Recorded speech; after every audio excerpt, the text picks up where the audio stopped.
আমাদের প্রেমের কথা চ্যানেলটির সকল প্রকারের পাঠ গল্প দেখতে আমাদের চ্যানেলটি সাবস্ক্রাইব করে পাশে থাকা বেল আইকনে ক্লিক করুন। সম্মুখ মানবের প্রতিক্রিয়া দেখার আর সুযোগ হলো না। তার আগে সজোরে আঘাতে দাঁতের কপাটি নড়ে উঠল নিজামের।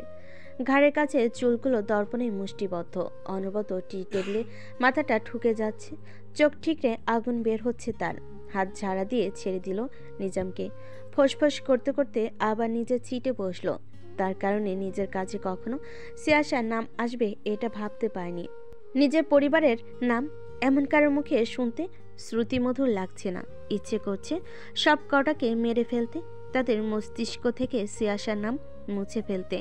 কিন্তু ঠিক কয়জন? নাক মুখ মাথা থেকে রক্ত গড়িয়ে পড়ছে। নিজাম সেগুলো মুছতে মুছতে আবার গা এলিয়ে দেয় চেয়ারে। ঠিক জায়গায় টুপ পড়েছে, তাই না? শান্তবাগ ক্ষিপ্তবাগে পরিণত হয়ে উঠল যে ইতিহাস ঘুরে ফিরে এক জায়গাতে আটকে গিয়েছি। কি আজব ব্যাপার। মজার কথা শুনলি, তুই কেস রিওপেন করার দিন থেকে আমাদের তোর উপর নজর।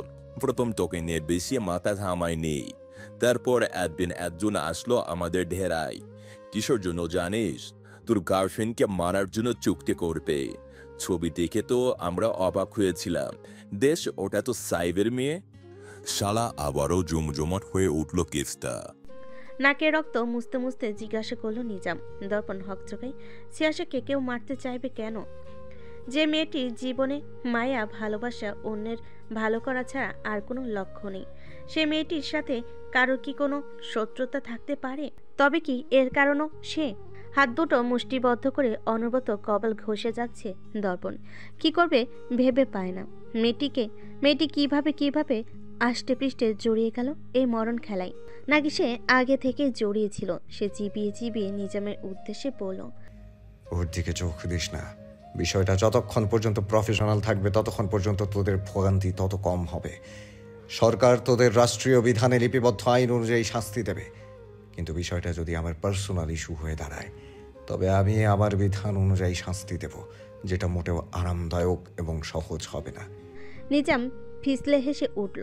নিজের পায়ের দিকে ইশারা করে হিসিসে বলল, আইনের ঊর্ধ্বে আমরা পায়ে তোলা রাখি আইন, বুঝেছিস? তোদের মতো কত শত আগের লোক আমার এক ইশারায় কুকুরের মতো লেজ চাটে আর ইয়াত্তা নেই। আইন আমাদের পক্ষে মতো চলে। আজ পর্যন্ত মা আইন আমাদের কিছু করতে পেরেছি, আর মা আইনের লোক। ট্রাস্ট মি, আইনের লোক হয়ে যদি তোদের পা চাটতে হয় তবে আমি সাধারণ জনগণ হওয়া বেশি প্রিফার করব। তবুও তোদের মূল নির্মূল করে ছাড়ব। আমার কাজ দেশের সেবা করা, দেশের সুরক্ষা নিশ্চিত করা। এখন এটা করতে যদি আমায় আইনের হাত ধরতে হয় বা ছাড়তে হয় আমি করব। তোদের মতো ঘাতকদের কাছ থেকে যদি যুব সমাজের একটা যুবককে মাদকাসক্ত, খুনি, ধর্ষক হওয়ার থেকে বাঁচাতে পারি, কিংবা একটা নারী বা শিশুকে ধর্ষণের হাত থেকে রক্ষা করতে পারি, সেটাই আমার প্রাপ্তি হবে। I work for general people's safety, not for power or money. Nizam বিতৃষ্ণা ভরা দৃষ্টিতে তাকায় দর্পণের দিকে। পরপরই কক্ষে অবস্থানরত দুজন সৈনিকের দিকে তাকিয়ে বলে, আরে কেউ থামাই বৃত্ত তারিখে। পৃথিবীতে সবচেয়ে মেজাজ খারাপ হওয়া কাজ হলো ভাষণ শোনা। তোর কাছে আমার অনুরোধ, দুটোকে ম্যাচ ভাবটা একটু কমবে। তবুও তুই এরকম ভাষণ দিস না। মেজাজটা প্রচুর খারাপ হয় তোদের এই ভাষণ শুনবে। তার চেয়ে তুই বরং এক কাজ কর, আগামী 2 দিন পারলে আমায় এখানে আটকে রেখে দেখা। যদি পারিস কবে আমি তোকে সব বলে দেব যাতে জানতে চাইছি। দর্পণ কিছু না বলে শুধু শুনে যায় নিজামের কথা। কতটা আত্মবিশ্বাসী হলে এমনভাবে কথা বলতে পারে? এদের গোড়া যে কতটা মজবুত তা একটু হলেও সে আন্দাজে করতে পারছে না। তন্নতেই লোহার শিক খুলে দিলজার ব্যস্ত গতিতে ঢুকে যায়। হাতের কাগজটি দর্পণের দিকে বাড়িয়ে দিয়ে বলে, স্যার, আগামী 1 সপ্তাহে 12 জায়গায় দফায় দফায় হামলা হবে। ডেট ফিক্সড হলেও সময় নির্দিষ্ট নয়। দর্পণ কিছু বলার আগেই নিজাম তার জায়গা থেকে চেঁচিয়ে উঠল। ক্ষিপ্ত কণ্ঠে বলল, এই কোন নিমক হারাম বিতর্কার খবর লিক করেছে? আমাদের সাথে গদ্দারি করা সাহস পায় কি করে? আমাদের কাছে নিরায় তো ওটাকে মেরে করে যা শান্ত করি। তোর কলিজা শান্ত করার জন্য আমি যথেষ্ট। মাত্র শুরু, তোদের গোড়া উপড়ে ফেলা পর্যন্ত এই কেস বন্ধ হবে না। এবারের চূড়ান্ত সিদ্ধান্ত প্রকাশিত হবেই। 1 ঘন্টার মধ্যে চপার রেডি করো। ঢাকায় পৌঁছাতে হবে আমায়। আর কফিনটা দেখাও এটাকে। চিনলে বয়ান রেকর্ড করো। বলেই দর্পণ চেয়ার ছাড়ার জন্য উদ্যত হয়। নিজাম সন্দিগ্ধ গলায় বলল, কিসের কপিং টিম আসছে? তোদের কোনো অফিসার? মারার এই কথা, আমায় তো এতদিন যাবৎ আটকে রাখার সাধ্য নেই কারোর। সব কটা মরবি, তোর লালি তো সবার আগে মরবি। তোর প্রাণ ভ্রমভ্রমা, তোকে দুর্বল করলেই তো এই কেস নিয়ে আর কেউ বাড়াবাড়ি করবে না। দর্পণে পা দুটো আপনা আপনি থেমে যায়। পা দুটো হেঁটে নিজামের সামনে এসে দাঁড়ায়। চেয়ারের হাতলে দু হাত রেখে মাথা নুয়ে আনে, চোখে চোখ রেখে দৃঢ় গলায় বলল, আই সোয়ার, তোরা যদি ওর চুল বাঁকাও করতে পারিস, আমি দর্পণ এহসান হেড ডাউন করে এই কেস ক্লোজ করে দেব। তোর চোখের সামনে বসে তোর লাইলিকে দিয়ে মজা নিব। হাতের নাগালে পেয়ে দেখা আগে। সৈন্য তাড়া দিতেই দর্পণ লম্বা কদমে বেরিয়ে যায়। কফিন খোলা হলে নিজাম বিরক্তি দৃষ্টি নিক্ষেপ করে সেদিকে। কি খারাপ দিন এসেছে, যে কোনো মুর্দার মুখ দেখতে হচ্ছে। মারতেই মজা। তবে তার ধ্যান জ্ঞান বাকশক্তি লোপ পেল মৃত লোকটির মুখ দেখে। সে চমকে উঠে চেয়ার ছাড়ে, হাঁটুগড়ে বসে কফিনটা অস্থিরভাবে খুলতে লাগলো। বরফে ঢাকা রক্তাক্ত দেহ। সে চিৎকার করে উঠল, ভাই, এই ভাই, ভাই ওপোই, এই ভাই, তোমার এই অবস্থা কে করছি? বলতে বলতে এসে চড়া হলো দিলজারের উপর। হিংস্র পশু নেয় আঘাত করতে লাগলো। কুত্তার বাচ্চা তোরা করেছিস নাকি ওই মেঘল তোর বোন এলসাম করেছে? যে করেছে বল, ওটা কি আমি? দিলজার সবেগে গা নেড়ে পেছনের দিকে মাথার আঘাত করতে নিজাম ফোঁসফোঁস করতে নুয়ে পড়ে। অস্পষ্ট স্বরে বলে, এই পরিণতি অনেক ভয়ানক হবে। ট্যাপ থেকে চোখ সরিয়ে নেয় দর্পণ। ট্যাপটি পাশের সৈন্যর হাতে দিয়ে বলল, ওর পরিচয় জানে নিজাম, সব ডাটা কালেক্ট করো। 3rd ডিগ্রি পর্যন্ত যাবে। কোনো প্রকার ড্রাগসের সান্নিধ্যে যেন যেতে না পারে। শরীরের উত্তেজনা সইতে না পেরে এমনিতেই বলে দেবে।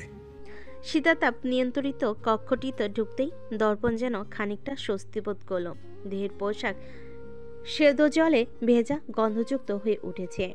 নিজের টেবিলের দিকে এগিয়ে গেলেই দেখা মিলে অনাকাঙ্ক্ষিত এক মুখ। টেবিলে রাখা মূর্তিমান প্লাগটিকে নাড়িয়ে যাচ্ছে আশরাফ। সে সোজা গিয়ে নিজের চেয়ারে বসে। ব্যক্তিগত সম্পর্কের দিক বিবেচনা না করে প্রফেশনাল গাম্ভীর্যতা বজায় রেখে বলল, mister Ashraf Ahmed, how can I help you? Ashraf ফিরেও দেখল না, একবার দর্পণের দিকে, ফ্ল্যাগের দিকে দৃষ্টি রেখেই বলল, গতকাল যেটা হয়েছে সেটা ঠিক হয়নি আইনের দিক থেকে, কিন্তু আমার শিয়ার জন্য সেটা মঙ্গলজনক ছিল। শিয়ার জন্য যেটা সঠিক ছিল আমি সেটাই করেছি। ইন ফিউচার এমন কোনো সিচুয়েশন সৃষ্টি হলে আবারও করব। তবু আমি চাই না এসবের কিছুর কারণে শিয়ার স্বাভাবিক জীবনের ফ্লো অব্যাহত হয়। এতটুকু বলে থামে আশরাফ। চেয়ারের পাশে থাকা সুটকেসটা উঠে দর্পণের দিকে এগিয়ে দিয়ে বলল, দরকার পড়লে আরও দেওয়া হবে। যে কোনো মূল্যে গতকালের ঘটনার সারাংশ বদলে দিতে হবে। আমার কিংবা শিয়ার নাম কোনোভাবেই জড়িয়ে না থাকে। থুতনিতে হাত ঠেকিয়ে বসে থাকা দর্পণ মৃদু হেসে উঠল। বাড়িয়ে দেওয়া সুটকেসটা আশরাফের দিকে এগিয়ে দিল। আশরাফ এবার ভুরু কুঞ্চিত করে দৃষ্টি নিক্ষেপ করে দর্পণের দিকে।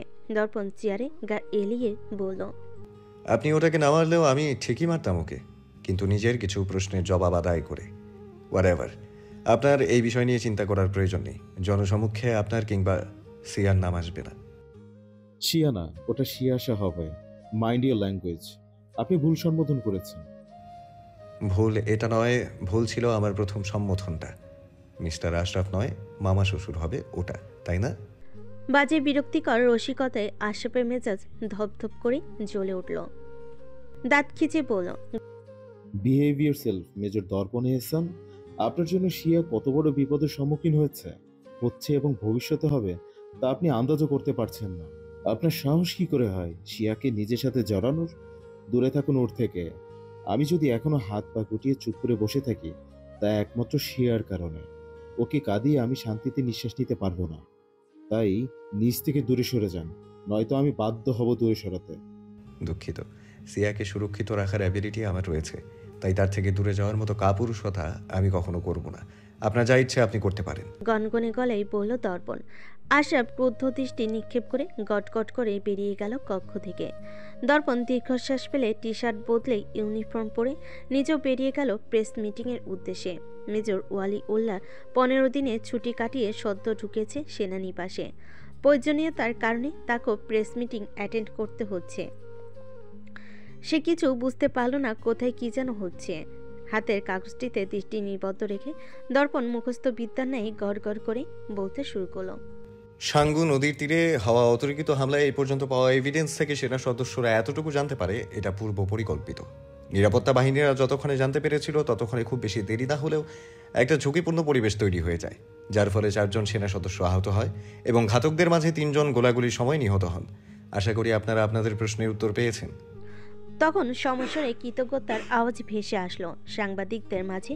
হঠাৎ একজন প্রশ্ন করল, স্যার, আপনারা কিভাবে জানতে পেরেছিলেন যে গতকাল সাঙ্গু নদীর তীরে হামলা হবে? Silly question. নিরাপত্তা বাহিনীদের কাজই এমন তথ্য কালেক্ট করা এবং জনগণের সেবায় নিজেদের নিয়োজিত রাখা। এটাই আমাদের ডিউটি, তাই নয় কি? Sorry sir. Don't be sorry, practice more journalism. তোমার মধ্যে সাহসিকতা রয়েছে, একদিন ভালো কিছু করতে পারবে। Thank you sir. ওয়েলকাম। আজকের জন্য এতটুকুই। It's over now. বলেই দর্পণ কনফারেন্স টেবিল ছেড়ে উঠে দাঁড়ায়। হাসপাতালে ইমার্জেন্সি ওয়ার্ডে রয়েছে সিয়াশা। এর মধ্যে কয়েকজন ওয়ার্ড বয় দ্রুত গতিতে স্ট্রেচারে করে কাউকে নিয়ে এলো ইমার্জেন্সি ওয়ার্ডে। সিয়াশা রোগীর আগাগোড়া পর্যবেক্ষণ করে শঙ্কিত দৃষ্টিতে তাকায় রোগীর সাথে থাকা মানুষদের দিকে। লোকটার মৃত্যু স্বাভাবিক নয়। সে গলার একপাশে হাত দিয়ে যা বোঝার বুঝে নিল। কিছু বলার জন্য উদ্যত হলেই কেউ তার হাত চেপে ধরে। সিয়াশা ভুরু নেড়ে তাকায় নিজের পাশে দাঁড়ানো ডক্টর মাহমুদ জাফরের দিকে। বহু বছর ধরে এখানে কর্মরত স্বনামধন্য এক ডক্টর জাফর তারা দিয়ে বলল, রোগীকে তাড়াতাড়ি আইসিইউতে নিয়ে যাও। ডক্টর সিয়াশা, আপনি এখানটা দেখুন, আমি ওনাকে দেখছি। সিয়াশার চোখ দুটো জ্বলজ্বলে করে উঠল রাগে। মেজাজ খারাপ হয়ে গিয়েছে তার। একজন মৃত ব্যক্তিকে আইসিইউতে নিয়ে তারা ডাক্তার নাকি ডাকাতি প্রমাণ করছে। লোকটাকে এক দেখাতে সে বুঝে গিয়েছে লোকটা আর বেঁচে নেই। বগলের নিচে একটা ইনজেকশন পুশ করে সকলের সামনে জীবিত আছে তার অভিনয় করবে সকলে। আর কত এবং কোন কোন ক্ষেত্রে কর্পোরেশনে দেখা মিলবে। শেষ পর্যন্ত হাসপাতালেও মানুষ এখন কোন ভরসায় হাসপাতালে আসবে? এখানে তো ডাক্তাররূপী ভয়ঙ্কর কিছু কালসাপ রয়েছে। চিকিৎসার জন্য সুস্থ সবল হাসপাতালে ঢুকলেও বের হয় মুদ্রা হয়ে। ভুল চিকিৎসা, সময়ের স্বল্পতা নিয়ে চিকিৎসা করা, রোগীর পুরো কথা না শুনে সিদ্ধান্ত নিয়ে ফেলা, আদৌ যাচাই করে না লোকটা ওই চিকিৎসার জন্য উপযুক্ত কিনা। টাকার জন্য আর কত কিছু করবে মানুষ। সিয়াশার বুঝে আসে না টাকাই কি সব? টাকা এত মূল্যবান, নাকি তার এই ঘাটতি নেই বলে তার কাছে টাকার কোনো মূল্য নেই? বিধ্বস্ত ও বিন্যস্ত চিন্তাভাবনা নিয়ে সে হোয়াটসঅ্যাপে ঢুকলো। বড় ভাই লেখা অ্যাকাউন্টটিতে ঢুকলো। নোটিফিকেশন আসে। অপর প্রান্তের লোকটিও তাকে নিকনেম দিয়েছে ছোট ভাই। মেজাজ নিজে জায়গায় শিথিল থাকতে পারল না। রাগে গজগজ করে উঠল সিয়াশা। লাস্ট সিন 10 মিনিট আগে। একটা খুদে বার্তাও রয়েছে। কিছুদিন নেটওয়ার্কের বাইরে থাকবো, নিজে খেয়াল রাখবে, গাড়ি ছাড়া বের হবে না। সিয়াশা মুখ বাঁকিয়ে ব্যঙ্গাত্মক করে কয়েকবার বলল শেষের কথাটা। সবাই তাকে বাচ্চা পেয়েছে, সকালে পাপাও বলেছে এই কথা। হাসপাতালে আসার সময় নানু ভাইও এই কথা বলেছে। এখন আবার এই মহাশয়। ওহ, অসহ্য।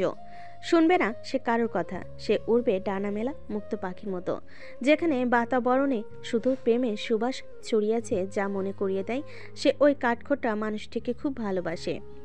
তার সঙ্গেও ভালো লাগে, তার ওই মুগ্ধ দৃষ্টি দেখতে ভালো লাগে। ইচ্ছাকৃত এলোমেলো চুলে তার সামনে যাওয়া যেন লোকটি দৃষ্টি আকর্ষণ করতে পারে। রুক্ষ হাতে নমনীয় পরিবর্তন অনুভব করতে পারে। অবুঝ মনটা সবসময় চায় যেন লোকটির মুগ্ধ দৃষ্টিতে সর্বদা সে থাকুক। লোকটি কি বোঝে না যে সে তাকে কতটা চায়? কেন যে এত উদাসীনতা তার প্রতি? সে তো খুব করে চায়। বর্ষার মেঘমালার আগমনে সিয়াপন ঘরটির বারান্দায় বিছিয়ে রাখা নরম গদিতে লোকটির বুকে লেপটে বর্ষার তরঙ্গ নীলা দেখবে। মাঝে মধ্যে ছুঁয়ে যাবে একে অপরকে, আর লাজে মুখ লুকাবে ওই প্রশস্ত শক্তপোক্ত বুকটাতে। সিয়াশা মাথা ঝাড় দিয়ে জোরে জোরে শ্বাস টেনে নিল। ইদানিং সে বেপরোয়া হয়ে যাচ্ছে নাকি? ব্যক্তিটি যে সাংঘাতিক। মেজর ওয়ালি উল্লাহ স্তম্ভিত হয়ে দাঁড়িয়ে আছে, অবাক ভর্ত দৃষ্টি কফিনের নিহিতর মুখটির দিকে। মুখ থেকে আপনা আপনি অস্পষ্ট স্বরে বেরিয়ে এলো এক অভিশপ্ত নাম, নাপি ফিলিংস। মেজর ওয়ালিউল্লাহ জানালা ভেদ করে হেলিপ্যাডের দিকে এগিয়ে যাওয়া একদল সেনা কর্মকর্তাদের মাঝে মোবাইলে হাতে হাঁটতে থাকা ব্যক্তিটির দিকে তাকায়। দৃষ্টিতে তার বিস্ময় ভয়। হাসপাতালের ক্যান্টিনে বসে আছে নমিতা, কাঁটা চামচ মুখে ঢুকে সন্দেহজনক দৃষ্টি সামনে তাক করে রেখে খুঁটে খুঁটে দেখছে অদ্ভুত দৃশ্য। সর্বদা টমবয়ের বেশভূষা ঘোরা মেয়েটির গতরে মেরুন রঙা শাড়ির অবস্থান দেখে, কটন সিল্কের শাড়ি কোনি পর্যন্ত ব্লাউজ, চুলগুলো হাত খোপা করে রাখা, সম্মুখের ব্যক্তির চেহারায় খানিক অসন্তোষ লুটোপুটি খাচ্ছে। নমিতার এমন দৃষ্টির অর্থ বুঝে নমিতা সেই অসন্তোষকে পুরোপুরি অগ্রাহ্য করে নিজের সন্দেহকে সঠিক প্রমাণ করার জন্য তৎপর হয়ে উঠল। চটপটে গলায় বলল, তুই টমবয় থেকে হঠাৎ অন্নপূর্ণা হয়ে গেলি কি করে? বাই এনি চান্স তুই কি প্রেমে পড়েছিস? সিয়াসা খেপে গেল। মুখে তোলা পটেটো ওয়েজেসটা আবার তার জায়গায় রেখে দিল। কপালে বিরক্তির ভাঁজ নিয়ে বলল, টমবয় বলবি না। আমার চুল কি ছোট ও কাট দেয়া? কোমর সমান চুল টমবয়দের থাকে না, আর সময়ের স্বল্পতার কারণে টি শার্ট জগার্সে কমফোর্ট ফিল করি, তাই এগুলো তো অভ্যস্ত। হুটহাট পরে বের হওয়া যায়। কিন্তু হঠাৎ এই পরিবর্তনের কারণ কি? কেন, আমি কি শাড়ি পরতে পারি না? পারবি না কেন? 100 বার পারবি। কিন্তু যেই মেয়ে দিনে 3 বার ওড়নাকে গালমন্দ করে এক জায়গায় স্থির বসে না বলে, সেই মেয়ে এমন জিলাপির প্যাচে পরে কিভাবে কমফর্টলি চলাফেরা করছে? এখন থেকে আমি সব সময় শাড়ি পরবো। নমিতার সন্দেহ দৃঢ় হয়।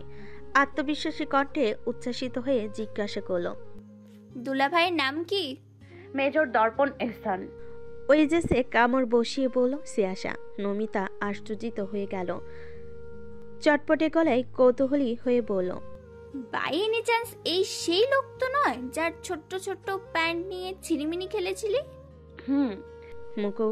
মুখ নিশ্চিত শব্দটি বের হওয়ার সাথে সাথেই উচ্চস্বরে হাসির শব্দ ক্যান্টিনে ভদ্রতা নীরবতা ভঙ্গ করল। শেষ পর্যন্ত কিনা প্রেমের শুরু আন্ডারওয়্যার থেকে? আরেক দফা হাসিতে ফেটে পড়ল নমিতা। সিয়াসা ক্রুদ্ধ দৃষ্টি নিক্ষেপ করল নমিতার দিকে। নমিতা হাসতে হাসতে বলে, তুই তোর ছেলে মেয়েকে কি গল্প শোনাবি যে তাদের বাবার আন্ডারওয়্যার নিয়ে চিনিমিনি খেলতে গিয়ে তোদের প্রেম হয়েছে? নমিতার চোখে পানি এসে গিয়েছে হাসতে হাসতে।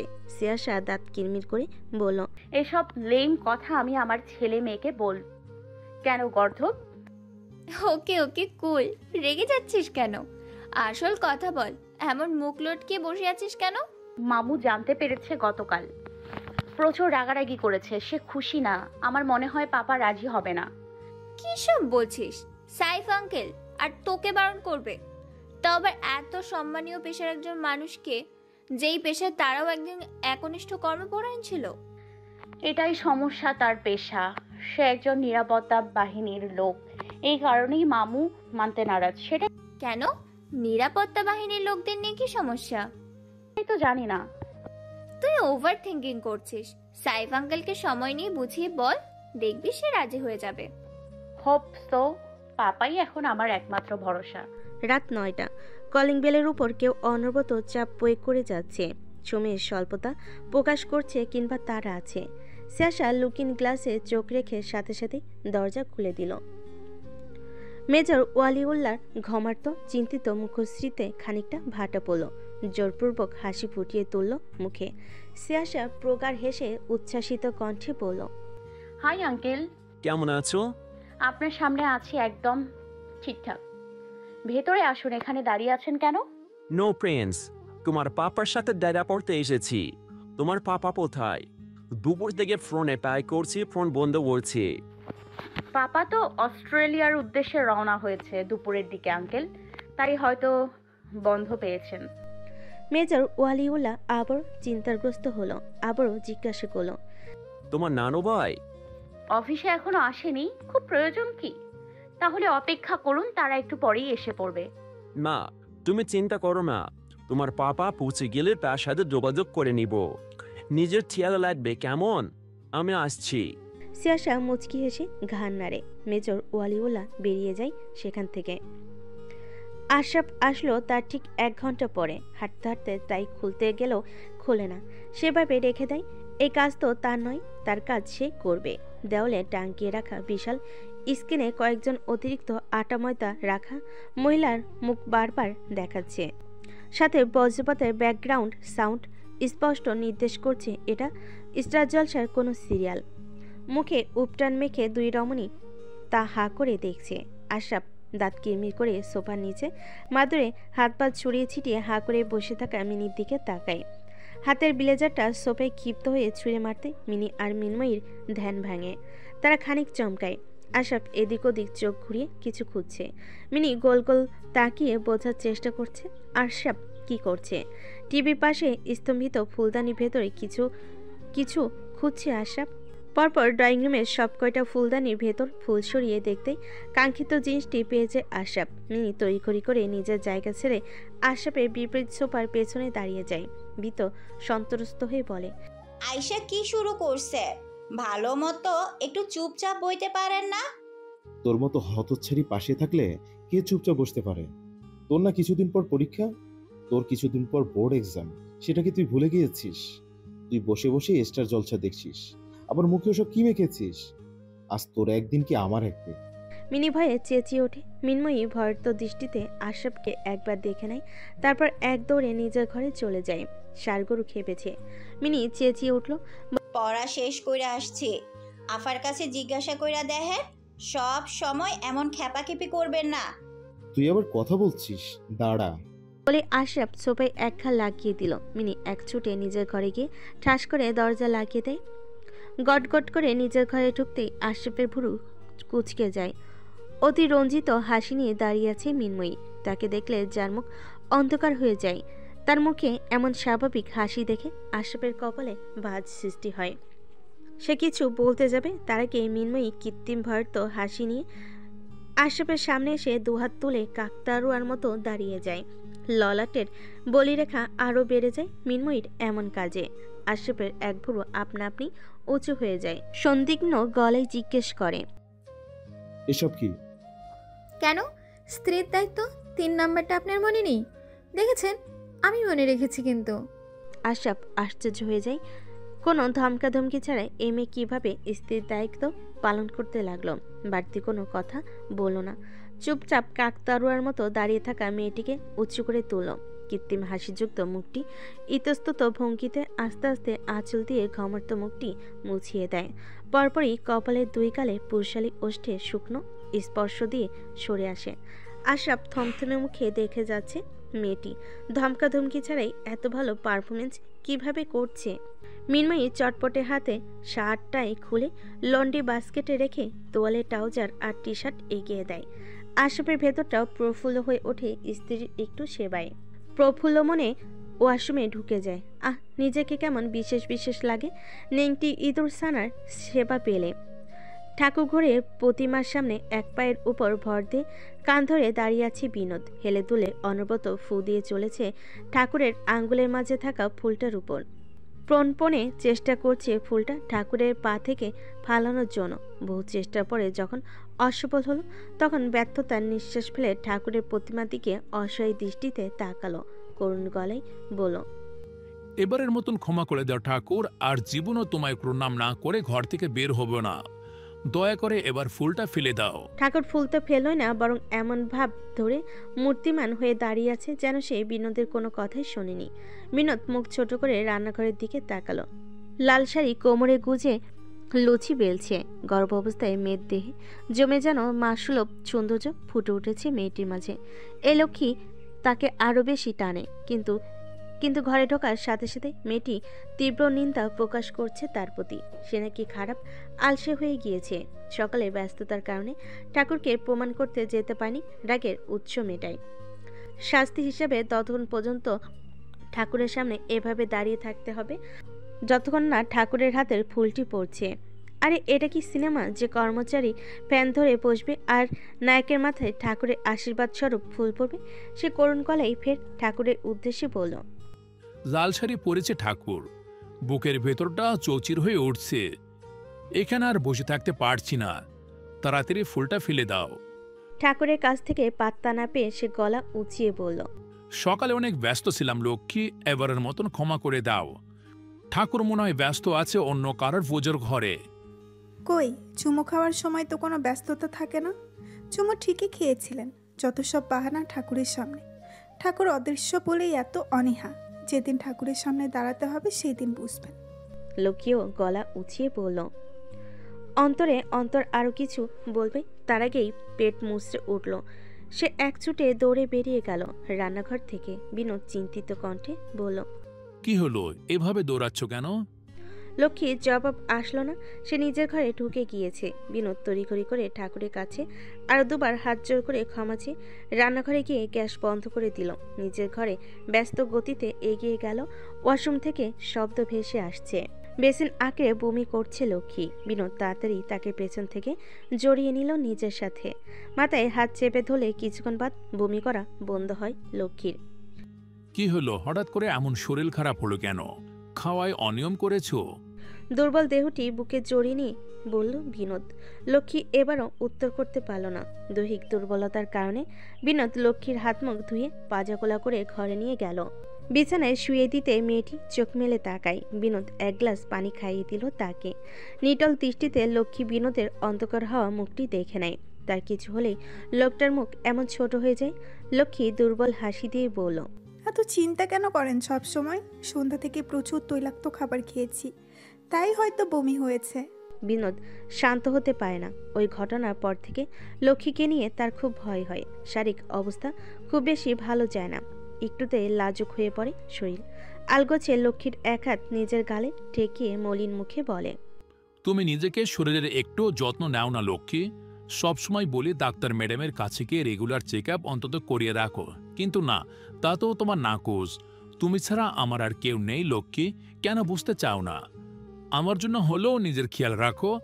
আয় করতে হলে আমার বাইরে যেতে হবে। সব সময় সম্ভব হয় না তোমার খেয়াল রাখা। এটা কেমন কথা হলো?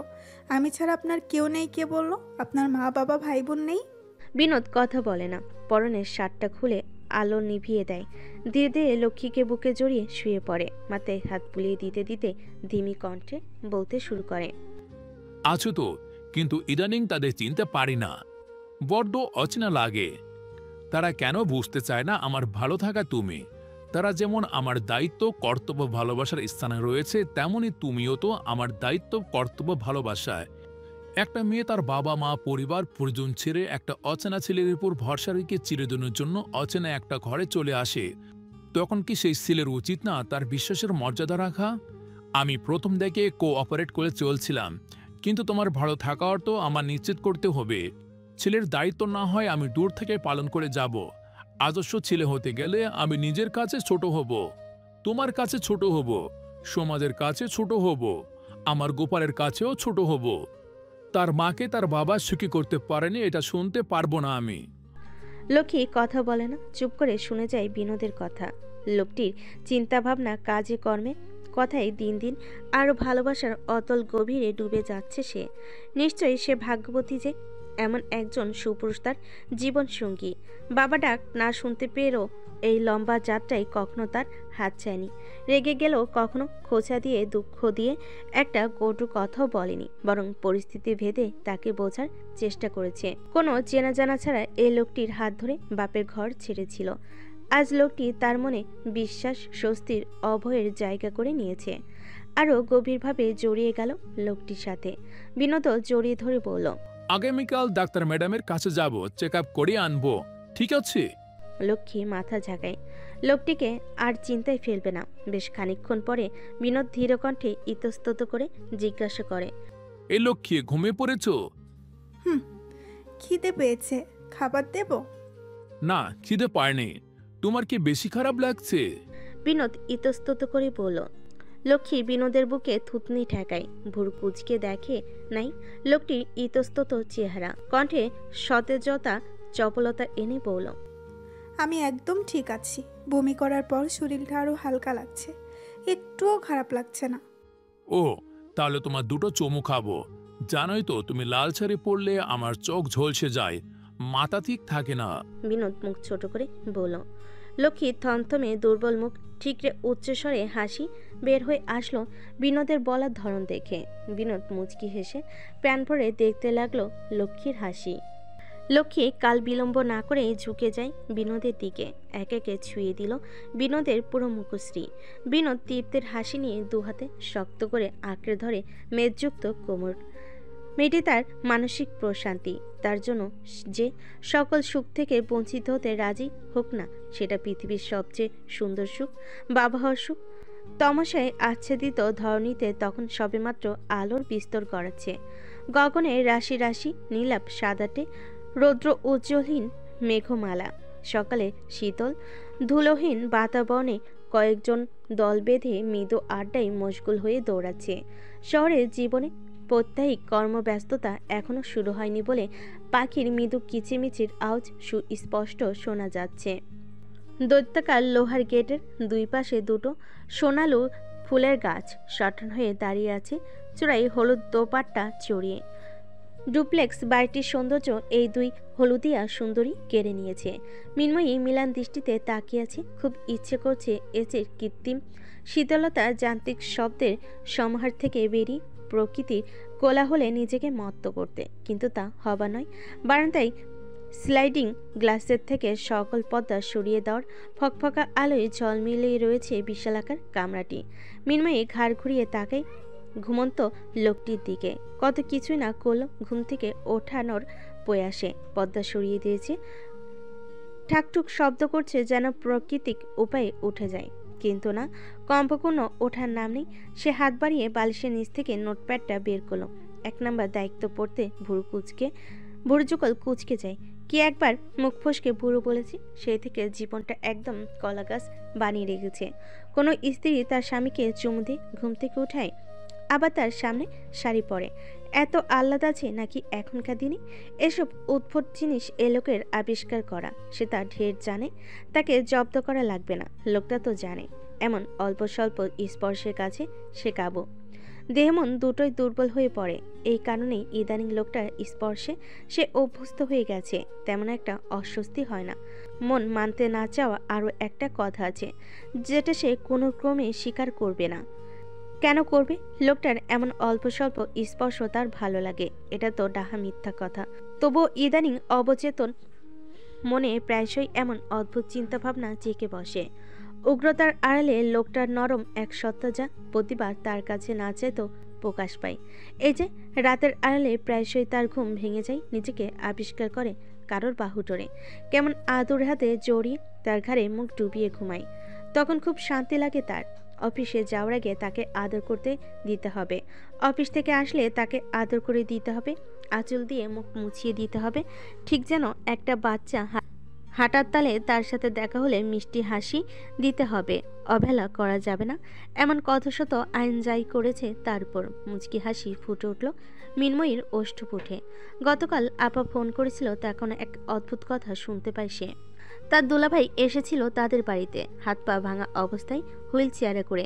চেহারা শুরুতের বেহাল দশা হয়ে গিয়েছিল। তার চেয়েও অবাক করার বিষয় হলো, সে তার বাবার কাছে নেওয়া সব টাকা ফেরত দিয়ে গিয়েছে। আপার পা ধরে ক্ষমাও চেয়েছে, অনুরোধ করেছে তাদের ফিরে যেতে, এমনকি তাদের নিয়ে আলাদা বাসায় থাকবে।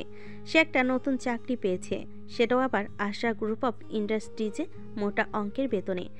এই ঘটনার পরিপ্রেক্ষিতে তার একটা নামই মাথায় আসে, সেটা হলো আশা। তাকেই তো সেদিন বলেছিল দুলাভাইয়ের কথা, নতুবা হঠাৎ করেই দুলাভাই কেন আপার কাছে ক্ষমা চাইবে, আর আচমকা আশাপের কোম্পানিতে বা কেন চাকরি পাবে?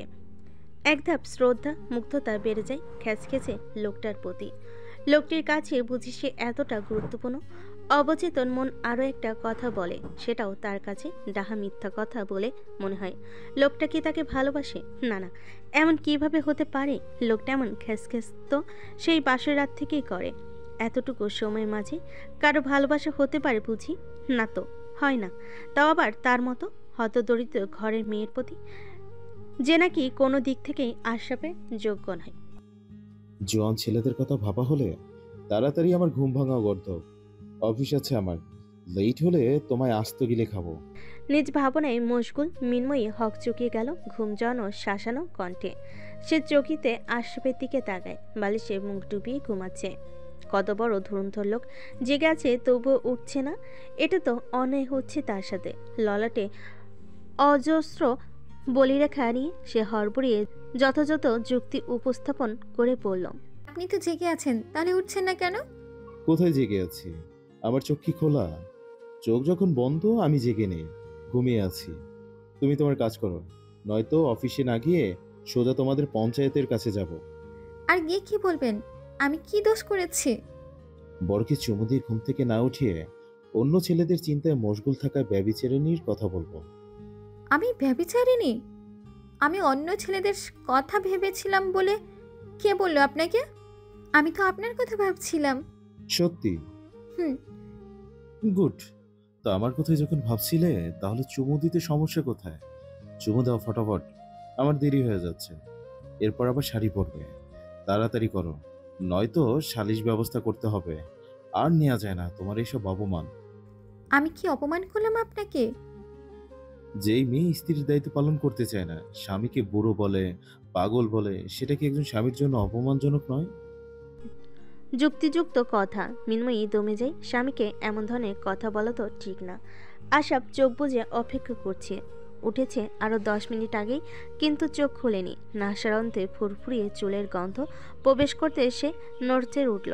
মুখশ্রীতে আসতে পড়ল একগুচ্ছ ঘন মোলায়েম কেশ। দৃঢ় স্থির গতিতে নরম ওষ্ঠ ছুঁয়ে গেল ললাটসহ 2 গাল।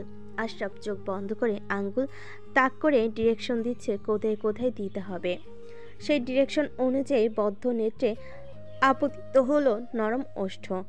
পরপরই থুতনিসহ নাকের ডগায় ক্ষীণ সময়ে ব্যয়ে মৃন্ময়ীর খোলা কেশের আড়লে চিকন ঘাটি সযত্নে আঁকড়ে ধরল পুরশালী হাতটি। পুরশালী ওষ্ঠদ্বয়ী নিজ তাগিদে সমঝোতা করতে ব্যস্ত। ভীত উপকর্ষকা মেয়েটির নরম ওষ্ঠের সাথে মৃন্ময়ী ছটফট করে না। লোকটার এমন কার্যক্রম সহ্য করা তার অভ্যাস হয়ে দাঁড়িয়েছে। তবে আজ সহ্য করার চেষ্টা করল না, বরং অনুভব করার চেষ্টা করল লোকটিকে। লোকটির স্পর্শে তো নেই কোনো ঘৃণা, রাগ, তুচ্ছ তাচ্ছিল্য কিংবা কামনা, বরং বহিঃপ্রকাশ করছে ধৈর্য, ভালোবাসা আর যত্নের। আশরাফ চাইলেও তো পারত আর 5টা লোকের মতো স্বামীর অধিকার ফলাতে। এমনকি এটাই স্বাভাবিক। পৃথিবীর কোনো পুরুষই হয়তো নিজের বিবাহিতা স্ত্রীর মনে ভালোবাসার উৎপত্তি হওয়া পর্যন্ত অপেক্ষা করবে না। 90% পুরুষই প্রতিটা মেয়ের মানিয়ে নেওয়াকেই ভালোবাসা মনে করে, কখনো বোঝার চেষ্টা করে না প্রতিটা নারী অন্তর্করণে ভালোবাসা কি অনন্য সংখ্যা বয়ে বেড়ায়, যার জন্য বাস্তবিকতার কোনো মিল থাকে না। অর্ধেক নারীর জীবনের অর্থই হলো মানিয়ে নেওয়া। সেখানে আশরাফ তাকে মানিয়ে নিতে বাধ্য করেনি, বরং জোর খাটিয়ে নিজের প্রতি ভালোবাসা সৃষ্টি করেছে। জোরপূর্বক কখনোই তার সাথে কোনো জুলুম করেনি, যা একটা নারীর পক্ষে অসহনীয়। প্রতিটা পুরুষের উচিত তার নববধূকে একটু সময় দেওয়া। অধিকার আছে বলেই অধিকার ফলাতে পটু হলে সেটা খুব একটা সুখময়, তৃপ্তিদায়ক হয় না। স্ত্রী তো আর পালিয়ে যাচ্ছে না। ছোট ছোট যত্ন, ভালোবাসা প্রকাশ, স্ত্রীকে বোঝা, একটু সময় নিয়ে স্ত্রীর মধ্যে ভালোবাসা সৃষ্টি করলে নারী নামক সবচেয়ে নমনীয় সত্তাটি চিরতরে হাসিমুখে আপনার হয়ে যাবে। পৃথিবীতে সবচেয়ে সহজ কাজ হলো নারীর মন ছুঁয়ে যাওয়া। তবে কোনো তুচ্ছ এই অধৈর্যতার কারণে পশুর মতো আচরণ হয়। আমরা মাঝে মাঝে ভুলে যাই সৃষ্টির সেরা জীব হলো মানুষ। তবে মানুষের মতোই মানবিক বোধ আমাদের মাঝে থাকে না। আমরা খুইয়ে ফেলেছি মনুষ্যত্ব বোধ হয়ে। আজ মিনময়ী এতটুকু বুঝলো, আশরাফ আর 5টা মানুষের মতো নয়, যারা শুধু ডমিনেটিং করতে জানে। লোকটি তো তার কাছে একটু অ্যাটেনশন চাই। প্রতিটা স্ত্রী যেমন তার স্বামীকে সেবা করে ভালোবাসে, সেটুকু চাই। সেটুকু সে দিতে পারে না? অবশ্যই পারবে। আশরাফই এখন তার ভবিষ্যৎ। বিবাহিত নারীর কাছে তার স্বামীর ঊর্ধ্বে আর কিছু হয় না। সেই রাতের পর থেকে সিয়াসার সাথে আশরাফ একটা শব্দ বিনিময়ও করেনি। সিয়াসাও আগ বাড়িয়ে কিছু বলতে যায়নি। নাস্তার টেবিলে আশফাক আহমেদ আশরাফ বসে আছে। মিনি আর মিনময়ী খাবার সার্ভ করে দিচ্ছে। মিনময়ী সিয়াসা মিলে নাস্তা তৈরি করেছে। আশরাফ খাওয়াই ব্যস্ত। তখনই সিয়াসা ধপ করে এসে বসে পড়ল তার পাশের টেবিলে। আশরাফ নির্বিকার খেতে লাগলো, যেন সে সিয়াসাকে দেখেনি। সিয়াসার মনক্ষুণ্ণ হলো। অনবরত টি শার্ট টানাটানি কারণে আশরাফ নাকের পাটা ফুলে বিরক্তি নিয়ে তাকায় সিয়াসার দিকে। কোমরের কাছে টি শার্ট তখনও সিয়াসার হাতে। আশরাফ কড়া গলায় কিছু বলতে যাবে তার আগে তার নজর যায় সিয়াসার গায়ের পোশাকে। ওভার সাইজ টি শার্ট পরা, নিজের পছন্দের টি শার্টটি। সে আহত দৃষ্টিতে তাকায় সিয়াসার দিকে। দুদিন আগেই তাগা থেকে পার্সেল এসেছে। পছন্দ করে কয়েকটি টি শার্ট অর্ডার করেছিল, যেগুলো সিয়াসার ভয়ে লকারে উঠিয়ে রেখেছিল। তবুও শেষ রক্ষা হলো কি? যেখানে মানুষ স্বর্ণ টাকা পয়সা লকারে রাখে, সেখানে সে টি শার্ট লকারে রাখে। তা তো এই মেয়ের কাছ থেকে রক্ষা করতে পারেনি। খানিক তেতে উঠে বলল, এটা আমার টি শার্ট। তো আমি কখন বললাম এটা আমার টি শার্ট? তুই এনেছিস কেন আমার টি শার্ট? তোর জন্য কি এখন আমার লকারও সেফ না? আমাকে কি ফকিন্নি মনে হয় যে তোমার লকার হাতাতে যাব? এটা তো মৃন্ময়ী কাল এনে দিয়েছে, তাই পড়েছি। আমি কি জানি এটা তোমার না কার? এই মেয়ে, তুমি আমার টি শার্ট ওকে কেন দিয়েছো? ভীত সন্ত্রস্ত হয়ে দাঁড়িয়ে থাকায় মিনময়ী কেঁপে উঠল আশরাফের চিৎকারে। গতকাল আলমারি গোছাতে গিয়েই অনেকগুলো টি শার্ট দেখতে পায়। দেখতে দেখতে তার এই টি শার্টটি খুব ভালো লাগে। যেহেতু মনি সবসময় টি শার্ট পরে, তাই সে খুশি মনে তার জন্য নিয়ে আসে। সেই ভীত গলায় বলল, ওটা মনিকে পরলে অনেক ভালো লাগবে, তাই মনিকে দিয়েছিলাম। অনেকগুলো ছিল তো, তাই ভেবেছি আপনি কিছু বলবেন না। হ্যাঁ, এটাই করবে তুমি। যত জ্বালা আমার হয়েছে। বউ ভাগ্নির কারণে একটা টি শার্ট কিনেও শান্তি নেই। একটা না, অনেকগুলো ছিল তো। চুপ করো। আর যদি দেখেছি দুজনকে আমার টি শার্টের ধারে কাছে ঘেঁষতে, তো খবর আছে। সিয়াসা মুখ বাঁকায় মামার কথায়। তার বইয়ে গিয়েছে। আশফাক আহমেদ ছেলের এমন উচ্চস্বরে কথা বলে বিরক্ত হয়ে চেয়ার চালো। দুলাভাইয়ের সাথে থাকতে থাকতে এটাও আস্ত এক বেয়াদব হয়েছে। ম্যানারলেস। খাবার টেবিলে কিভাবে কথা বলতে হয় জানে না। মামু, তুমি আমায় কতটুকু ভালোবাসো? আশরাফ নিরুত্তর খাচ্ছে, জবাব দিল না। সিয়াসা বায়না ধরে বলল, ও মামু, বলো না। আশরাফ খাবার মুখে পুরে আঙ্গুলের ডগায় এক চিমটি পরিমাণ দেখালো। সিয়াসা প্রগাঢ় হেসে উঠল। এতেই হবে। আমায় একটা সাহায্য করো। পারবো না। প্লিজ মামু, আমার রেপুটেশনের কথা।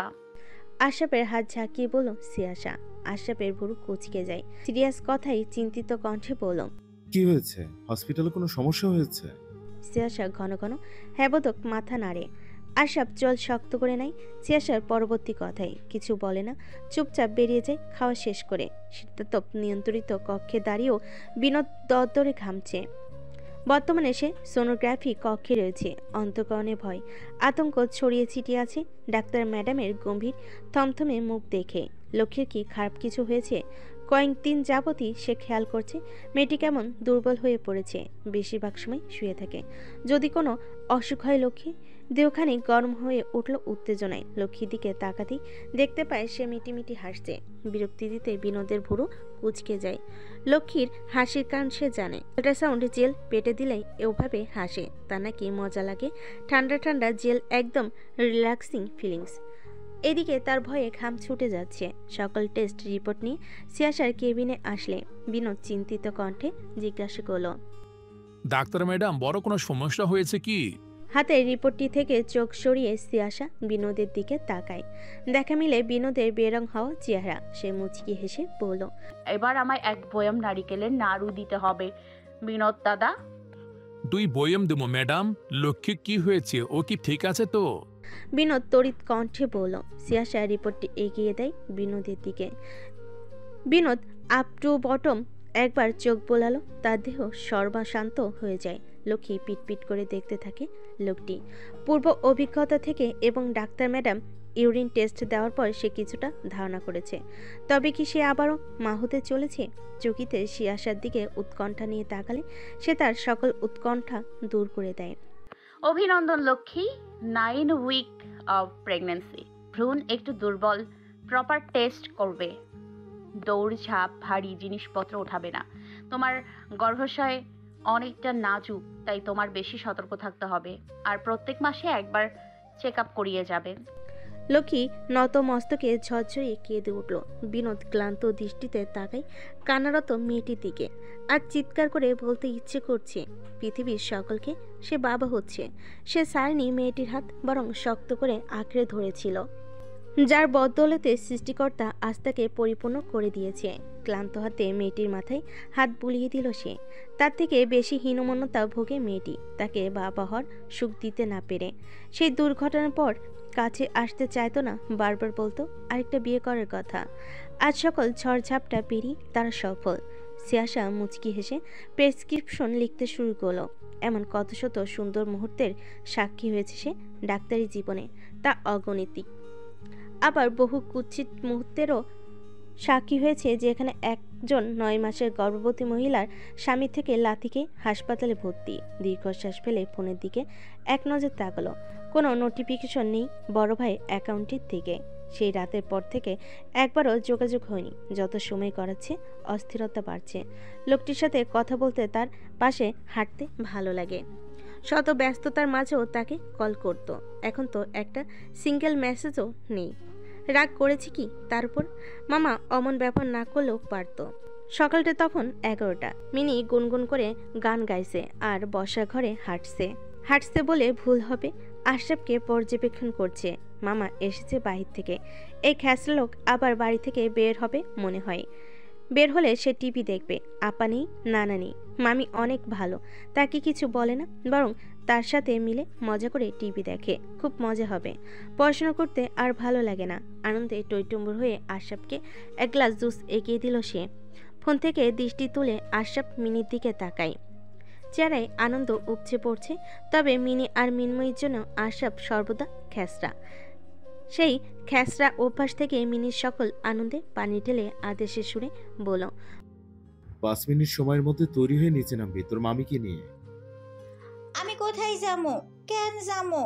আপনি মামিরে লইয়া ডেটিং এ গেলে স্যার, আমি ঘরে থাকমু, আমার মেলা পড়া আছে।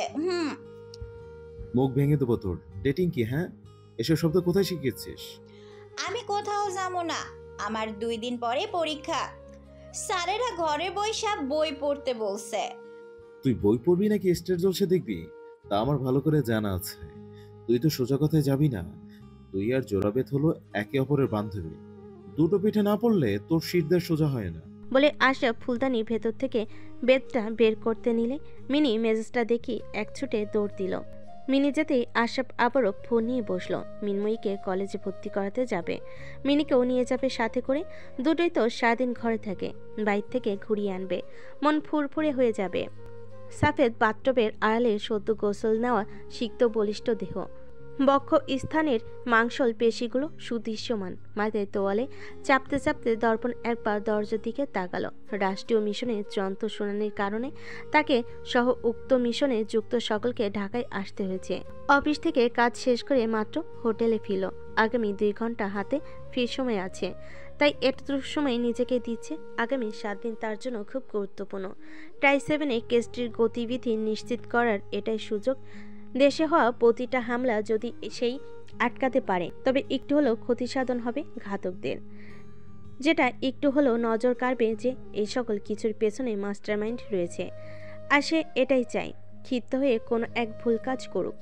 কলিং বেল বেজে উঠতে সে ব্যস্ত পায়ে এগিয়ে যায় দরজার দিকে। এক কাপড়ে বান্দরবান থেকে ঢাকায় আসে সে। পোশাক অর্ডার করেছে, তা এখন এসেছে বোধহয়। দরজা খুলতেই রুম সার্ভিস বয় একটি প্যাকেট এগিয়ে দেয়। সে ধন্যবাদ জানিয়ে মানি ট্রান্সফার করতে যায়, কিন্তু ছেলেটি জানায় টাকা পেড। দর্পণের ভুরুকুটি এক হয়ে গেল। আমি তো বিল পে করিনি, তবে আর এটা ক্যাশ অন ডেলিভারি ছিল। দর্পণ মাথা নেড়ে সম্মতি দিয়ে দরজা আটকে ভেতরে চলে আসে। মনের ভেতর খচখচ থাকলেও নির্ভীক হাতে গ্লাভস পরে বক্সটি খুলতে লাগলো। কেউ কুষড়যন্ত্র আটছে নাকি তার বিরুদ্ধে? বক্সটি খুলতেই বিরক্তিতে মুখ থেকে চ শব্দ করে ওঠে দর্পণ। সাদা রঙের ক্যাজুয়াল পোশাকে যত্ন করে সাজিয়ে রাখা বক্সটি, সাথে ব্র্যান্ডেড পারফিউম ঘড়ি, এগুলো সে অর্ডার করেনি। তবে এগুলো কোত্থেকে আসলো? সে ভুরকুচকে দুহাত মেলে ধরল শার্টটি। Soft silk transparent fancy shirt, সাথে সাদা প্যান্ট। এমন ইনফর্মাল শার্ট সে ইহকালে কখনো পরেনি। সময় গড়াতে থাকে দ্রুত গতিতে। নিজের পোশাক আসছে না দেখে দর্পণ ওটাই পরে নেয়। নিচে খেতে যাবে, আরও অফিসাররা রয়েছে, একসাথে খাবে। আয়নার সামনে দাঁড়ালে তার ইতস্ততা দ্বিগুণ বেড়ে যায়। নমে মাত্র শার্ট, পাতলা আবরণে দেহের অভ্যন্তরে পুরুষালী আকর্ষণীয় মাংসল পেশির ভাঁজ সব দৃশ্যপান। একজন সেনা কর্মকর্তার এমন পোশাক মোটেই দৃষ্টিনন্দনীয় নয়। সে অসহায় হয়ে এদিক ওদিক তাকায়। ইনার টি শার্টও ধুয়ে দিয়েছে যে নিচে পড়বে, বাধ্য হয়ে বেরিয়ে পড়ে এই পোশাকে। 5তলা থেকে দোতলার রেস্টুরেন্টে নামলে ললাটের ভাঁজ তীর হয়। নিজের পোশাকের সাথে সাদৃশ্য নারী অবয়ে এই পোশাক দেখতে পায়। স্তম্ভিত কৌতূহলী পানে সে সহকারী অফিসারদের টেবিলে পাশ কাটিয়ে গিয়ে এগিয়ে যায় ওই টেবিলের দিকে। প্রতিটা নারীর কাছে তার পছন্দের পুরুষ যে কতটা সুদর্শন হয় তার বর্ণনা হয়তো সেই নারী নিজেও দিতে পারবে না।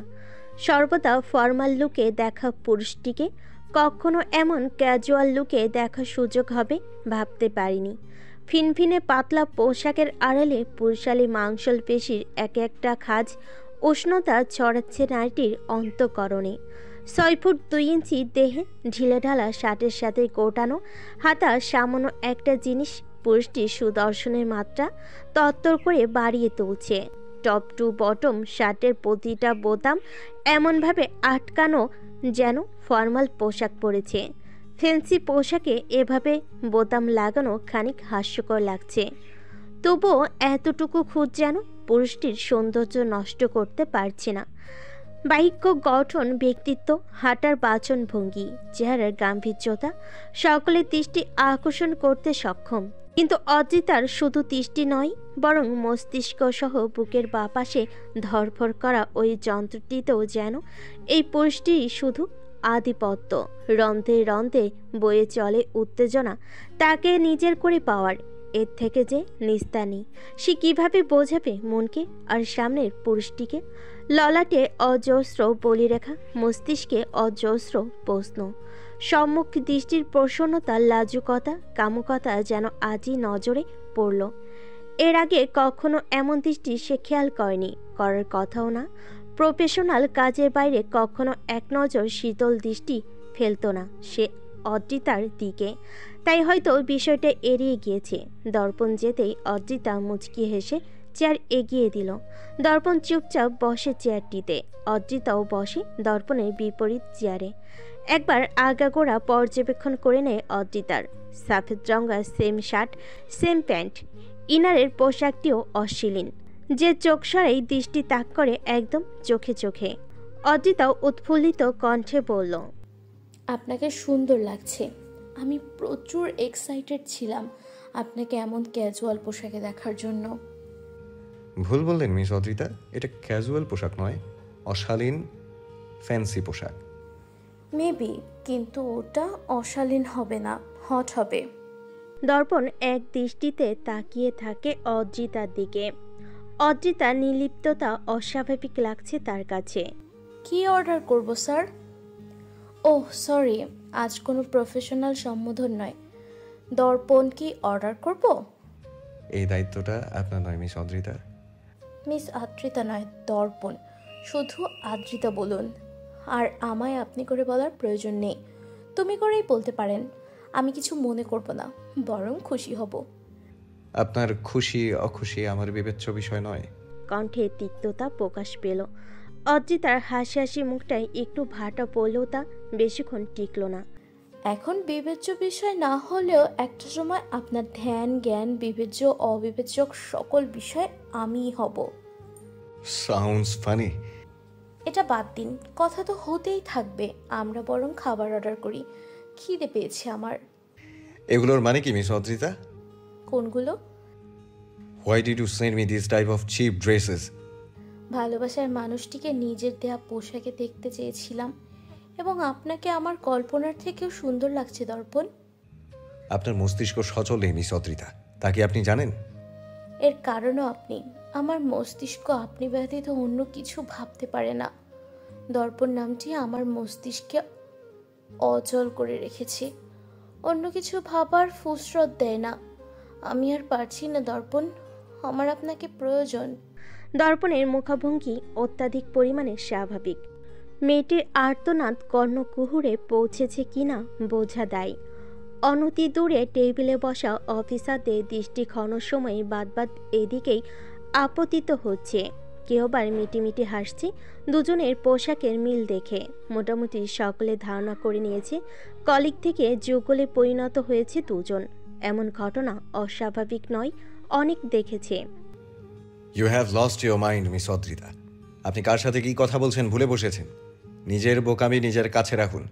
আপনি আমার কাছে আমার আন্ডারে কাজ করা একজন সেনা সদস্য ব্যতীত আর কিছু না, তাই নিজের মধ্যেও এমন ভুল আকাঙ্ক্ষা পুষবেন না। অদ্রিতার প্রফুল্ল উৎফুল্লতা মিলান হয়ে যায়। মিলান দৃষ্টিতে তাকিয়ে থাকে দর্পণের আটসাট হয়ে থাকা মুখটির দিকে। তাচ্ছিল হেসে বলল, তো কে পুষবে? ডক্টর শিয়াশা চৌধুরী? আপনি কিভাবে ভাবলেন আমার ব্যক্তিগত বিষয় নিয়ে আপনাকে কৈফিয়ত দিব? বাহ, এর মধ্যে ব্যক্তিগত হয়ে গিয়েছে। অদ্রিতা হেসে উঠল। চোখ দুটো তার ছলছলে হয়ে উঠছে ইতিমধ্যেই। হাতের মেনু কার্ডটি রেখে আবারও ওই কঠোর দৃষ্টিতে চোখ নিবদ্ধ রেখে আকুতির কণ্ঠে বলল, আমাকে কেন ভালোবাসা যায় না? কারণ একজনকেই ভালোবাসা যায়, জনে জনে ভালোবাসা যায় না। কি আছে তার মধ্যে যা আমার নেই? তার থেকে শতগুণ বেশি সুন্দরী, স্টাবলিশড আমি। আপনাকে অনেক ভালো রাখবো আমি। দর্পণ মৃদু হেসে উঠল, কিছু বলল না। আলগোছে পকেট থেকে ফোনটা বের করলো। অদ্রিতা নুয়ে গেল দর্পণে নির্বিকারত্ব। তাই মিলান কণ্ঠে ফের তিক্ততা ছুড়ে বলল, নাকি সে প্রাক্তন সেনাপ্রধান জেনারেল আশফাক আহমেদের নাতনি বলেই তার এত কদর? সাইফ চৌধুরীর মতন স্বনামধন্য ওয়েলদি বনেদি বাবার মেয়ে বলেই তার প্রতি এত ভালোবাসা? দর্পণ ফোনের স্ক্রিন থেকে চোখ তুলে তাকায় জোরপূর্বক ভালোবাসা আদায়ের চেষ্টায় মগ্ন নারীটির দিকে। সৌগরবের কণ্ঠে বলে, পার্থক্য এটাই, যেখানে আপনার মতো নারীরা টাকা, পদ, ক্ষমতা, সৌন্দর্য দিয়ে সব কিছুকে বিবেচনা করেন, সেখানে সিয়াশা এই সকল কিছুর ঊর্ধ্বে। একটা ওয়েলথি ফ্যামিলির মেয়ে হওয়া সত্ত্বেও তার বাসের জানালার পাশের সিটটি খুব পছন্দের। 5 তারকা হোটেলে খাওয়ার প্রাচুর্য থাকা সত্ত্বেও তার মারমা বাজারের ওই হতদরিদ্র পানওয়ালার মশলা পান, টঙের দোকানের কড়ালি কারের চা, রোড সাইডের ঝালমুড়ি, পানিপুরি তার খুব পছন্দের। সে একটা মুক্ত পাখি, যাকে টাকা, দামি দামি উপহার, টাকা, গাড়ি, বাড়ি খুশি করতে পারে না। যেখানে নারীরা তার প্রিয় মানুষটির কাছে অ্যাপল ওয়াচ, আইফোন, বিলাসবহুল বাড়ি উপহার চায়, সেখানে সে আমার কাছে পাহাড়ের চূড়ায় ছোট্ট একটা কুড়ে ঘর চায়। ঘন জঙ্গলে লুকিয়ে থাকা কাঠবিড়ালি দেখলে সে খুশিতে আত্মহারা হয়ে যায়। বৃষ্টির পানি ছুঁতে পারলে সে খুশি হয়ে যায়। নিস্তব্ধ রজনীর জনমানবহীন পথে আমার হাত ধরে হাঁটতে পছন্দ করে। প্রাতকালের পাহাড়ের চূড়ায় সবুজ ঘাসের মাঝে দাঁড়িয়ে থাকা ছোট্ট ছোট্ট ডেইজির মাঝে শুয়ে থাকতে পছন্দ করে। সে অনন্য, তার চাওয়া পাওয়া, আচার আচরণ, প্রাণোচ্ছলতা থেকে নয়তো এই নামহীন পরিচয়হীন অনাথ একটা ছেলেকে ভালোবাসতে পারে। তাকে ভালোবাসার কারণ বর্ণনা করতে গেলে আমি ক্লান্ত হয়ে যাব, তবুও আমার কারণ শেষ হবে না। নিজেকে তুলনা করতে যাবেন না তার সাথে, তাহলে নিজেই হতাশ, তুচ্ছ তাচ্ছিল্য হবেন তার মহত্ব, অন্তর্নিহিত সৌন্দর্য দেখে। অদ্রিতার বুকের ভিতর ছিন্ন বিচ্ছিন্ন হয়ে যায় প্রিয় মানুষটির মুখ থেকে অন্য কারোর এত সুন্দর বর্ণনা শুনে। কথা শেষ করতেই দর্পণ হাতের ফোনটি তুলে ধরে অদ্রিতার সামনে। অদ্রিতা চমকে উঠল স্ক্রিনে থাকা নিজেকে দেখে। দত্তর ঘামতে লাগলো। হাঁসফাঁস করে তাকায় দর্পণের দিকে। অষ্টপুটে তার ক্রূর হাসি। গত 2 দিন আপনি ছুটিতে ছিলেন মিস অদ্রিতা, অনেক কিছু মিস করে গিয়েছেন। আপনি যাকে সিয়াশাকে মারার দায়িত্ব দিয়েছিলেন তারা সকলে আমার কাছে বন্দি দশায় রয়েছে। আপনি ভালোবাসার যোগ্য নন। আপনি এক হিংস্র, প্রবণ হিংস্র নারী, যে কিনা নিজের সুখ পাবার জন্য কারোর জীবন কেড়ে নিতেও দ্বিধাবোধ করে না। আপনার মতো হিংসাত্মক নারী দেশ ও দেশের মানুষের উভয়ের জন্য অনিষ্টকারী। অদ্রিতার চোখ থেকে অনর্গল অশ্রু গড়িয়ে পড়ছে। উন্মাদের মতো নিজের চেয়ার ছেড়ে দর্পণের সামনে হাঁটু গেড়ে বসলো। তার দুহাত নিজের গালে ঠেকালো, কান্নারত গলেই পড়ল, আমি আপনাকে খুব ভালোবাসি দর্পণ, আর আপনার জন্যই আমি এগুলো করেছি। আমি তাকে আপনার পাশে সাথে সহ্য করতে পারি না। কোনো নারী তার ভালোবাসার মানুষকে অন্য নারীর সান্নিধ্যে সহ্য করতে পারে না। আমি যখন তার চুল বেঁধে দেন, আপনি যখন তার চুল বেঁধে দেন, তার হাত ধরে রাস্তা পার করে দেন, বিশ্বাস করুন আমার ভেতরটা ছিন্ন ভিন্ন হয়ে যায়, বুকের ভেতরে রক্তক্ষরণ হয়। আপনি কেন বুঝতে চান না? Please Darpan, give me a chance. আমি সিয়াশাকে কিছু করব না, আপনি শুধু আমার হয়ে যান। আপনি কিছু করতে পারলে তো করবেন বলে আবারও ফোনটা তার মুখের সামনে তুলে ধরল, যেখানে সাফেদ নোটিশ কাগজে গোটা গোটা অক্ষরে লেখা তাকে চাকরি থেকে বহিষ্কার করা হয়েছে। অদ্রিতা বিস্ফোরিত নয়নে তাকালো দর্পণের দিক। আর্তনাদের সাথে বলে ওঠে, আপনি এটা করতে পারেন না দর্পণ। 1 ঘন্টার মধ্যে নোটিশটির প্রিন্ট কপি আপনার কাছে পৌঁছে যাবে। এটা ভাববেন না আপনি সিয়াশাকে মারতে চেয়েছেন কিংবা আমার ব্যক্তিগত বিষয়ে নাক গলিয়েছেন বলে এটা করছি। আপনার মতো একজন হিংসাত্মক নারী আমাদের দেশের জন্য এবং এদেশের মানুষের জন্য আপনি ক্ষতিকর বলে করেছি। আজ নিজ স্বার্থে কাউকে মারতে চাওয়ার জন্য ঘাতকদের সাথে যুক্ত হতে পেরেছেন, আগামীকাল তাদের সমর্থনকারী হবেন না তার কি গ্যারেন্টি? আপনি দেশের জন্য কাজ করার যোগ্য নন। আসছি। ক্ষমতার অপব্যবহার করছেন। অপব্যবহার নয়, বলুন সদ্ব্যবহার। আমাকে দেয়া ক্ষমতা দেশের সুরক্ষার্থে, আর আপনি দেশের জন্য ক্ষতিকর, তাই আপনাকে প্রতিহত করা আমার দায়িত্ব। আর একটা কথা, আমি আমাদের মধ্যকার এই কথা গোপন রাখবো, কারণ এতে আমার ব্যক্তিগত বিষয় জড়িয়ে আছে। আমি চাই না এটা পাবলিক হোক। যখন সিয়াসা জানবে আপনি তাকে ব্যবহার করছেন, তখনই ভালোবাসা থাকবে? দর্পণ থমকায়, পা আপনা আপনি থেমে যায়, ঘাড় ঘুরিয়ে তাকায় অদ্রিতার দিকে। অদ্রিতাও তাকিয়ে আছে তার দিকে, মৃদু হেসে বলল, সাইফ চৌধুরী এই কেসের সবচেয়ে গুরুত্বপূর্ণ একজন। তার সাথে জড়িত সবকিছু কেসকে গতিবিধি দান করবে। সেখানে সাইফ চৌধুরীর সবচেয়ে গুরুত্বপূর্ণ অংশ সিয়াসা চৌধুরী, যাকে আপনি নিজের কাজের জন্য ব্যবহার করেছেন।